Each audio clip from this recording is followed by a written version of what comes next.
Today we're going to talk about how Trump and Republicans are exploiting the California wildfires to open up a fire hose of disinformation. And I've got two interviews. I sit down with the California Fire Marshal, Chief Daniel Berland, to discuss the state of the fires right now, what went wrong, and what we can do to fix it moving forward. And I interview Fox LA's Alex Michelson to discuss his nonstop coverage of the wildfires and his response to the disinformation plaguing our media. I'm Brian Tyler Cohen, and you're watching No Lie. So as you all know, starting on Tuesday, fires broke out across Los Angeles. Trump and Republicans have used this opportunity since the literal first day of this fire to spread lies that California officials have had to use their time that should have been spent focusing on relief efforts to instead correct the record from grown-ass adults who should know better and yet are so committed to the bit of being partisan hacks that this is where they're expending their energy. For instance, Elon Musk took to Twitter to amplify a claim that looting has been decriminalized, all because he wanted to make Gavin Newsom look bad. Now, that's not true. Looting has not been decriminalized in California, and Newsom had to take time out of his day where he clearly had more important things to be doing and write, "Stop encouraging looting by lying and telling people it's decriminalized." It's not. That is what the governor of a state that is currently on fire had to spend his time doing, responding to the richest man in the world who decided that that was what he had to amplify to people. Basically, a green light to the looters, all to score some cheap political point. Then you've got Jesse Waters and other media figures on the right who are claiming that the reason that the fires are raging right now is because Los Angeles' fire chief is a lesbian. This right here, ladies and gentlemen, this is the leadership of the LA Fire Department. I sure hope they know what they're doing. Apparently, it wasn't the 100-mile-per-hour winds, the hurricane-force winds. It wasn't the fact that we haven't had rain in the better part of a year. None of that has any impact. It was the fact that the fire chief is a woman who sleeps with the woman. Got it. Trump, meanwhile, has claimed that FEMA has no money left because it was wasted all on the Green New scam. Okay, none of that is true. FEMA has money. Thanks to Democrats, by the way, who passed funding in December and Biden for signing it into law. Biden's also specifically committed to covering 100% of the fire management and debris removal costs for the next 180 days. So again, there is federal funding. And on top of that, the Green New scam, the Green New Deal, is non-existent. So I'm not sure how an environmental framework that isn't in place right now could prevent any federal funds from being issued. Trump also said that Newsom wouldn't sign a water restoration declaration that would allow water to flow from Northern California to Southern California, all in deference to some fish called smelt. This is like the worst Mad Libs you've ever come across. None of that is true, and I know that this is probably going to come as a surprise to a lot of people, but there's no spigot that allows water to flow from NorCal to SoCal. This isn't Mad Max. Newsom isn't the keeper of the water. And honestly, the only thing more pathetic than this disinformation is how aggressively lazy these takes have become.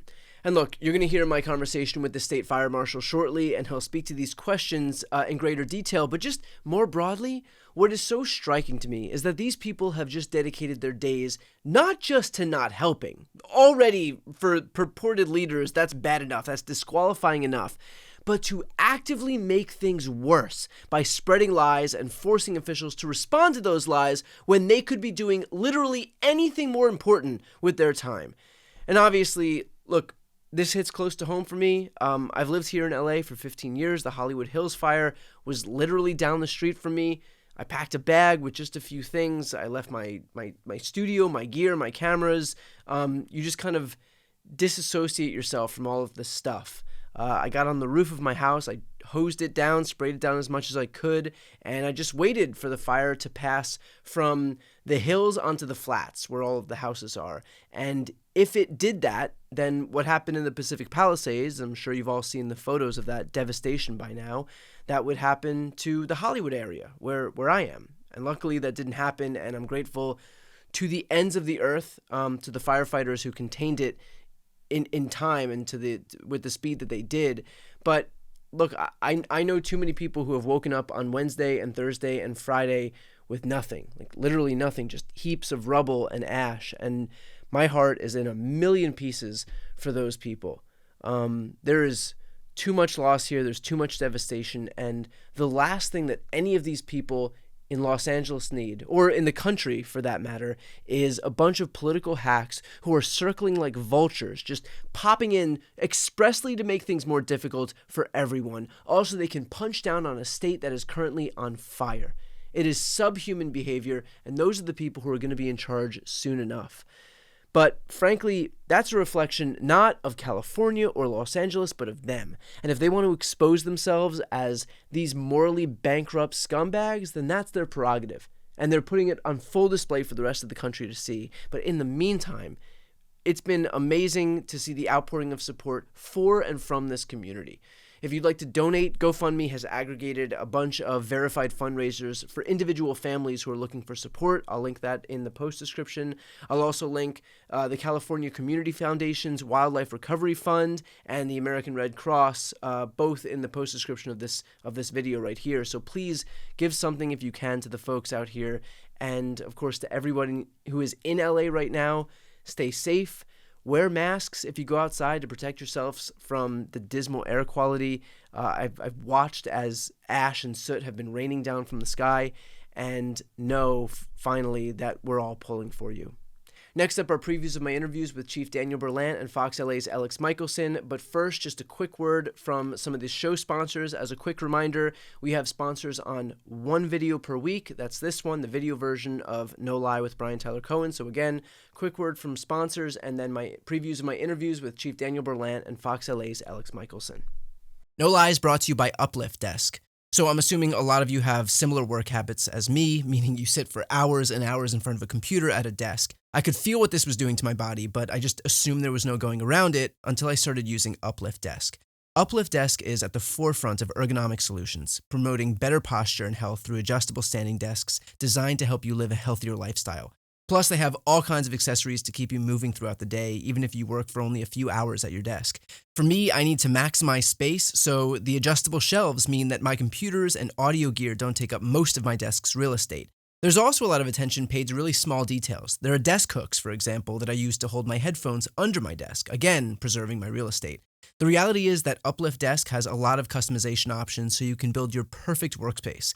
And with more than 200,000 configurations, Uplift Desk allows you to tailor your workspace to perfectly suit your style and needs, empowering you to create an environment that inspires productivity and creativity. Make this year yours by going to upliftdesk.com/BTC and use our code BTC to get 4 free accessories, free same-day shipping, free returns, and an industry-leading 15-year warranty that covers your entire desk, and an extra discount off your entire order. That's upliftdesk.com/BTC for a special offer, and it's only available at our link. Start 2025 right. Stand, move, thrive with Uplift Desk.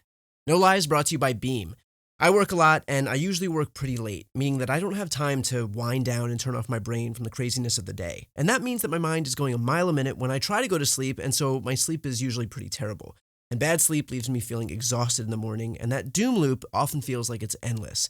That's why I'm so excited to talk about Beam's Dream Powder, a science-based, healthy nighttime blend for sleep. I'll be honest, I'm super skeptical about stuff I put in my body, but I know all of the ingredients that are in this. Other sleep aids can cause next-day grogginess, but Dream contains a powerful, all-natural blend of reishi, magnesium, L-theanine, apigenin, and melatonin to help you fall asleep, stay asleep, and wake up refreshed. And now that I'm getting better sleep, I have more energy, more focus, and I feel like I can actually make the most of my days instead of just getting to the end of them. And now, as I look ahead to 2025, I am determined to keep this momentum going. The ultimate sleep refresh for the new year, try Beam's best-selling Dream Powder and get up to 40% off for a limited time when you go to shopbeam.com/BTC and use code BTC at checkout. That's shopbeam.com/BTC and use code BTC for up to 40% off. What was the cause of the fires that are right now raging through California? And is there any indication that in any of these major fires, that arson was a factor? Yeah, right now we are still actively investigating how each of these fires has started. We have not determined a cause on any of the major fires burning in the Los Angeles area. But our investigators are working to not only determine exactly where the fire started, but how the fire started. But what really is important to note here is that it's because of the weather conditions, the extreme winds, hurricane-like winds, that really allowed that simple ignition from whatever caused it, that was simple spark, to quickly grow into massive wildfires doing significant destruction. It's the weather conditions, obviously unusual and historic for conditions like this in January, but it is our drought conditions and the weather that really has led to such explosive fire growth. Okay, well, I guess that raises the obvious question here. What can be done to mitigate this in the future? And I know that we're going to hear that solutions are too expensive, but more expensive than dealing with the fallout from these fires? I mean, reporting just today suggests that these fires could cost a record $150 billion, and they're still raging, meaning that that number is inevitably going to go up. So I refuse to accept that we just kind of have to be sitting ducks here for the next ones. We have continued to increase our firefighting capabilities, adding more equipment, more firefighters, new technologies, more aircraft, more equipment, but really responding our way out of these fires is not going to happen. We have to do more in the resiliency space. And the governor and the legislature has done significant investments, billions of dollars in the last couple of years in fire preparedness around communities and overall forest health. That has to be our focus. It is not as simple as being able to change the changing climate that we've experienced, the drought conditions, the extreme weather events. We have to become resilient to these type of activities. And so you're right, we can't just sit back and do nothing. We have to be prepared. Now, the team that I lead, we work very hard on not only preventing fires, but also preparing communities. That means hardening homes, building new homes to a higher standard that can withstand the embers of wildfires, creating defensible space, planning overall communities to allow for evacuation. These are the things that we have to focus on in community hardening, but also at the same time, making sure that our forests are healthy. Now, in this situation, most of these fires started in urban settings and have burnt into wildland areas or created what we call conflagration, where it's just burning home to home to home. But many of our fires in California are burning in our forested lands or our wildland areas that are overgrown, are unhealthy, are extremely dry. And so ensuring that our ecosystems at a landscape level are also addressed. And so it really is not a one solution. We have to do all of these things. Focus on the response and fire suppression resources, preparing our communities, hardening them, becoming more resilient, but also addressing our overall forest health. I'm curious what you make of Trump's using this opportunity, exploiting this opportunity to attack his political rival, Gavin Newsom. I mean, look, you're a lifelong LA guy. I know that you have that for you to report on this, not just by virtue of the fact that it's a fire, but also by virtue of the fact that it's your home, must be devastating. And so what's kind of your reaction to seeing the opportunism leveled by Trump that I believe in the barrage of posts that he's put up on Truth Social, not a single one has offered even a scant modicum of well wishes for any of the people impacted in LA. Yeah, well, I'm not an opinion host, so I got to be careful here, and I can't do what you do, but I will say this on a general phrase. People are really hurting, and it is disgusting and gross that any leader would take this opportunity as a moment to score political points. And any of those people, Democrat or Republican, I invite them to come to Pacific Palisades, come to Altadena, and walk those streets like I did yesterday, look around, and then say the same thing in good conscience. I invite them to come to the evacuation centers where there's hundreds and maybe thousands of people scattered all over the place who are desperate, who lost everything in their life, and go look them in the eye and then try to make a political point. We need help. This is not a time for political points. This is a time for people to come together and find a way within their own humanity to help people that need help. The reason we have a government is for situations like this, to help lift people up so there is a sense of safety net, so there is a way for people to go. And if the government doesn't get its act together, it's disastrous, not only for the people impacted, it's disastrous for the economy of this country, of this county, of this state. It's disastrous for everybody.